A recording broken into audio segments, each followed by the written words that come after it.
Assalamualaikum warahmatullahi wabarakatuh. Sahabat beriman, banyak orang yang ingin mempunyai harta berlimpah. Mereka berusaha keras untuk mendapatkan hal tersebut. Namun, hasilnya tetap tidak bisa didapatkan, dan pada akhirnya masih dalam keadaan yang sama. Sejatinya, menjadi orang miskin bukan sesuatu yang dosa apalagi terhina.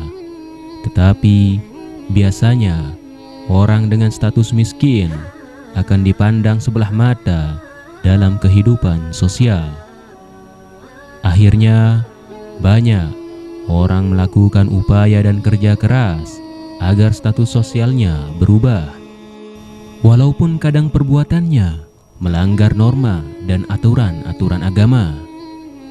Lalu, sebenarnya apa yang menyebabkan orang yang sudah bekerja keras tapi masih tetap miskin? Yang pertama, terlalu mengejar duniawi dan melupakan akhirat. Memang tidak bisa dipungkiri, saat seseorang mempunyai harta yang melimpah, pasti bisa melakukan banyak hal, seperti beramal dan menolong orang yang lebih membutuhkan. Bahkan sebagian orang berpikir dapat bersenang-senang dengan harta yang melimpah. Hal tersebut yang mendorong banyak orang terlalu fokus untuk memperkaya diri sendiri dan urusan duniawi saja, dan pada akhirnya melupakan urusan akhirat. Maka dari itu, tujuan menjadi kaya tidak akan tercapai.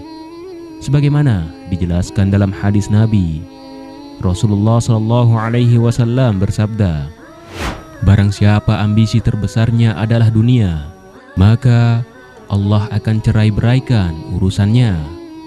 Allah jadikan kepakiran di depan matanya, dan ia tidak dapat mendapatkan dunia kecuali sesuai apa yang telah ditetapkan baginya. Barang siapa yang ambisi terbesarnya adalah akhirat, Allah akan memudahkan urusannya. Allah jadikan kekayaan di hatinya, dan dunia akan mendatanginya dalam ia tidak menyangkanya." Hadis riwayat Ahmad. Yang kedua, kurang bersedekah. Sebagian orang berpendapat bahwa saat keadaan miskin sulit bersedekah, dan biasanya menunggu mempunyai harta yang banyak baru melakukan sedekah. Konsep seperti ini keliru, sebab kurangnya bersedekah akan memperkecil pintu rezeki. Sebaliknya, jika seseorang rajin bersedekah, maka Allah Subhanahu wa Ta'ala akan melipat gandakan rezekinya. Sebagaimana dalam Quran surah Al-Hadid ayat yang ke-18, "Sesungguhnya orang-orang yang membenarkan Allah dan Rasul-Nya, baik laki-laki maupun perempuan, dan meminjamkan kepada Allah pinjaman yang baik, niscaya akan dilipat gandakan pembayarannya kepada mereka, dan bagi mereka pahala yang banyak." Yang ketiga, mengikuti bisikan setan. Setan memang menjadi musuh manusia di dunia ini. Setan tidak akan berhenti menggoda keimanan dan ketakwaan seseorang. Setan akan melakukan berbagai macam cara serta memanfaatkan semua kelemahan umat manusia. Salah satu godaan setan adalah menakuti seseorang dengan kemiskinan yang akan membuatnya sengsara, sehingga banyak orang yang takut kemudian melakukan perbuatan dosa untuk mendapatkan harta melimpah. Yang keempat, menjadi pribadi yang malas. Rasa malas menjadi musuh di setiap umat manusia. Tentunya setiap individu sering merasakan hal tersebut. Dalam Islam, manusia dilarang untuk menjadi pribadi yang malas, karena tidak ada keuntungan dari hal tersebut.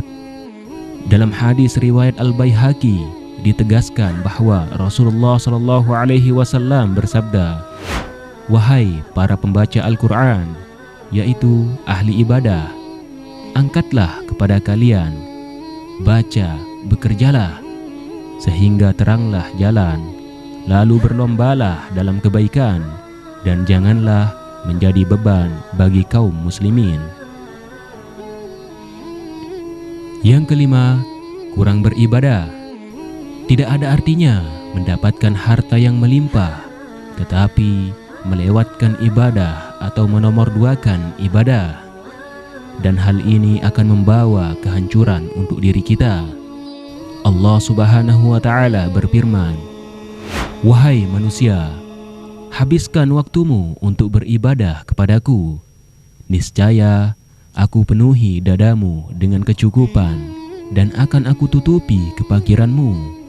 Jika engkau tidak melakukannya, maka akan aku penuhi kedua tanganmu dengan kesibukan dan aku tidak akan tutup kefakiranmu." Sahabat beriman, oleh karena itu, jangan pernah melupakan ibadah, karena dengan ibadah kita akan mendapatkan kebahagiaan di dunia dan di akhirat kelak.